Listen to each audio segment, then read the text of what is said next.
Judge just opened the floodgates for illegals to sway midterm vote, too late now. It's appalling that this judge is allowed to do this? None of this should be allowed. Amazing how desperate a political party will get. Lie, cheat and steal is the only way for them. When are these people going to serve time for illegal voting? From the Gateway Pundit.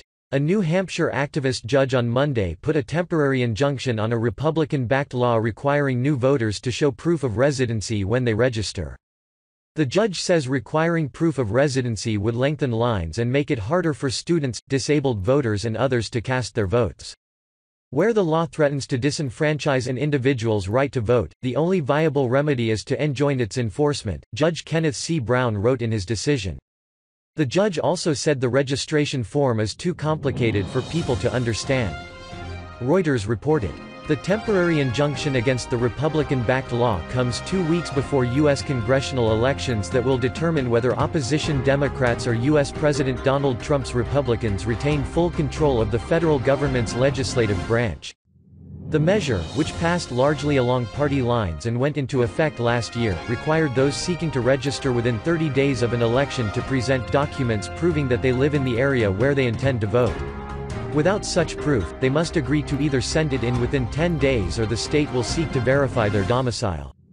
The law does not require proof of address when voting. The legislation is the subject of a lawsuit filed by League of Women Voters of New Hampshire and other groups, who said it would disenfranchise numerous groups including students, the disabled and homeless voters. The measure will be put on hold while the merits of the case are decided. New Hampshire Congresswoman Carol Shea Porter, a Democrat, welcomed the ruling. This law undermines our state's reputation for holding free and fair elections, and it hurts our democracy, she said in a statement. The New Hampshire Associate Attorney General said through a SPOX that the state is reviewing the court order, according to Reuters. New Hampshire has a long history of voter fraud and everyone who lives there knows this to be true. In February of 2017, Project Veritas undercover journalists caught election officials in Nashua, New Hampshire. Election worker, if you want to vote today, you might want to tell them that you're staying with a friend and you're here indefinitely, which sounds like it's true. Project Veritas. Pay up, dude. NH elections officials welcome out-of-staters with open arms. PV journalist okay, got you.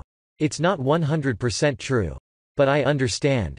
NH election worker right, but you're here indefinitely and your address is at your friend's house and then you would be able to vote.